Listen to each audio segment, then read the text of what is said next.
ఎమ్మెల్యేల హక్కులకు భంగం కలిగించేలా ప్రవర్తించిన కడప అంబేద్కర్ కోనసీమ జిల్లా అధికారులు ఇద్దరు ఎమ్మెల్యేలను క్షమాపణ కోరారు. తాము పొరపాటు చేశామని, తమ తప్పును క్షమించి విడిచిపెట్టాలని వేడుకున్నారు. కడప ఎమ్మెల్యే రెడ్డప్పగారి మాధవిరెడ్డి, మండపేట ఎమ్మెల్యే జోగేశ్వరరావును అవమానించిన కడప రిమ్స్ అధికారులు, మండపేటకు చెందిన 5 అధికారులు క్షమాపణలు కోరారు. Assembly privilege committee chairman Pitani Satyanarayana అధ్యక్షతన సమావేశంలో సభ్యులు పి ధర్మరాజు, బి దస్తగిరి, ఎమ్మెల్యేలు మాధవిరెడ్డి, జోగేశ్వరరావు ఫిర్యాదుపైన విచారణ జరిపారు.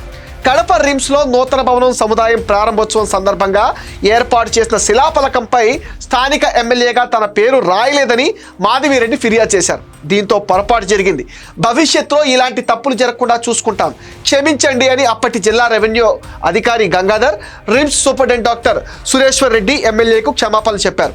అదేవిధంగా మండపేట నియోజకవర్గంలో చేపట్టిన పనులకు సంబంధించిన శిలాఫలకం పైన పేరు రాయలేదని ఎమ్మెల్యే జోగేశ్వరరావు చేసిన ఫిర్యాదు పైన బాధ్యులైన 5 అధికారులను కమిటీ ప్రశ్నించింది. మండపేట నియోజకవర్గం వైఎస్ఆర్సీపీ ఇన్ఛార్జిగా వ్యవహరించిన ఎమ్మెల్సీ తోట త్రిమూర్తులు ఒత్తిడి కారణంగానే ఎమ్మెల్యే జోగేశ్వరరావు పేరు శిలాఫలకంపై వేయలేదు. ప్రోటోకాల్ పాటించినందుకు మేము క్షమాపణ కోరుతున్నామని 5 అధికారులు ప్రకటించారు.